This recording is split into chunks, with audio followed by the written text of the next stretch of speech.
Bien-aimés du Christ, bon dimanche. Je vous souhaite un très fructueux dimanche. Nous sommes au 15e dimanche du temps ordinaire, année B. Je vous invite de partager avec moi les lectures que l'Église Notre Mère nous a préparées. Le Seigneur soit avec vous. Évangile de Jésus-Christ selon saint Marc.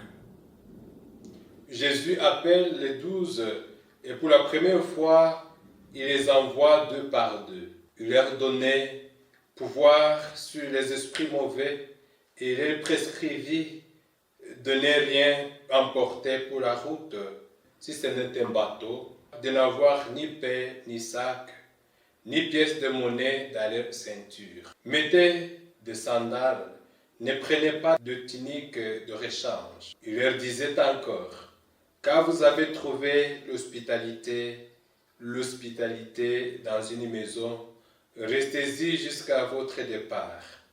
Si dans une localité, on refuse de vous accueillir et de vous écouter, partez en secouant la poussière de vos pieds. Ce sera pour eux un témoignage. Ils partirent et proclamèrent qu'il fallait se convertir. Ils chassaient beaucoup de démons, faisaient des onctions d'huile à de nombreux malades et les guérissaient. Acclamons la parole de Dieu.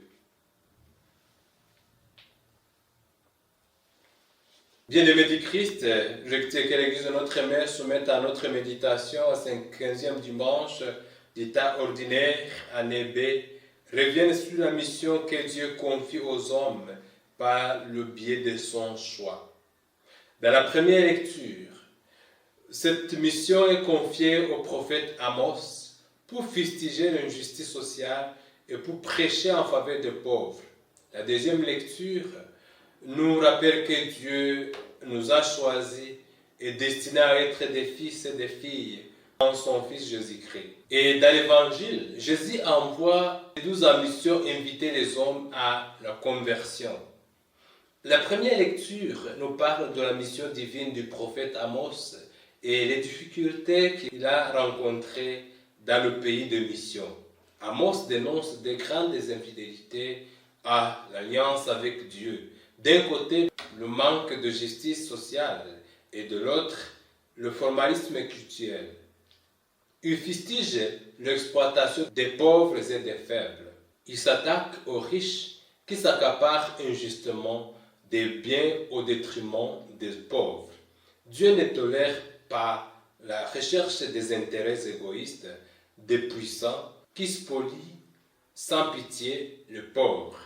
Le pire est que ces puissants sont soutenus par les institutions religieuses. Amos fustige fortement la pratique culturelle hypocrite et injuste qui ne plaît pas au Seigneur. Il nous rappelle que le vrai prophète doit être en mesure de renoncer au mal pour en faire annoncer le bien. La vive altercation entre Amos et Amazias, sacrificateurs du sanctuaire de Bethel, réside dans le fait de toucher des intérêts mesquins. Il est difficile toujours d'indexer l'injustice de grandes personnalités. Mais le prophète va jusqu'à fustiger avec véhémence ce qui n'allait pas, surtout chez les prêtres d'antan. La deuxième lecture insiste sur le fait que nous avons été choisis par Dieu. Elle nous rappelle nos raisons de bénir et de louer Dieu qui nous a bénis dans le Christ, à savoir notre élection depuis toute éternité, notre adoption en Jésus-Christ, le Fils unique de Dieu, qui nous a sauvés par son sang, le pardon dont nous avons été bénéficiaires et le don de l'Esprit Saint. Par son sang, le pardon dont nous avons été bénéficiaires et le don de son Esprit Saint. Nous sommes les choisis de Dieu par le fait que nous avons été baptisés et unis à Jésus, le Fils bien-aimé du Père. C'est en lui que Dieu a révélé le mystère du salut. Il est le centre de tout ce qui existe sur la terre comme au ciel. Il est le fondement même de l'espérance de notre salut. Notre mission est de bénir et de rendre grâce à Dieu par l'Esprit Saint qu'il nous a donné dans le Christ. Dans l'Évangile, Jésus nous envoie comme autrefois il a envoyé les 12, appeler les hommes à la conversion. Les instructions que nous donne Jésus ont pour but de nous faire comprendre que le succès ou l'échec de notre mission ne dépendra pas de la possession des ressources matérielles, mais du témoignage convaincant que nous donnerons aux gens auprès desquels il nous envoie. Il demande de ne rien prendre parce qu'il n'attend pas que nous soyons des grands bienfaiteurs des pauvres.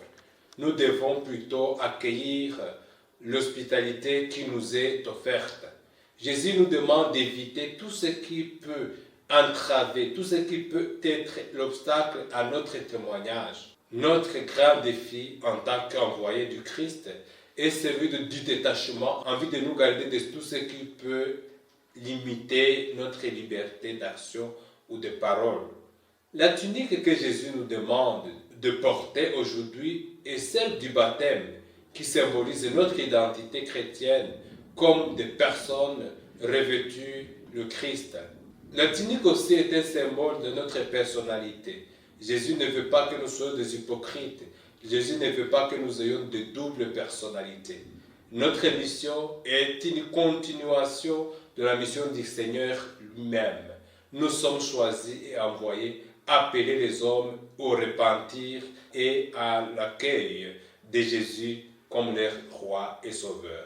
Que Dieu nous donne la grâce de nous sentir toujours choisis et appelés à répandre partout le règne de Dieu par notre témoignage de vie, en évitant tout ce qui peut nous empêcher d'annoncer la bonne nouvelle du salut que Dieu donne à l'humanité, surtout ceux qui croient en lui, qui nous donne de vivre dans l'amour et la vérité, la justice et la paix tout au long de notre vie.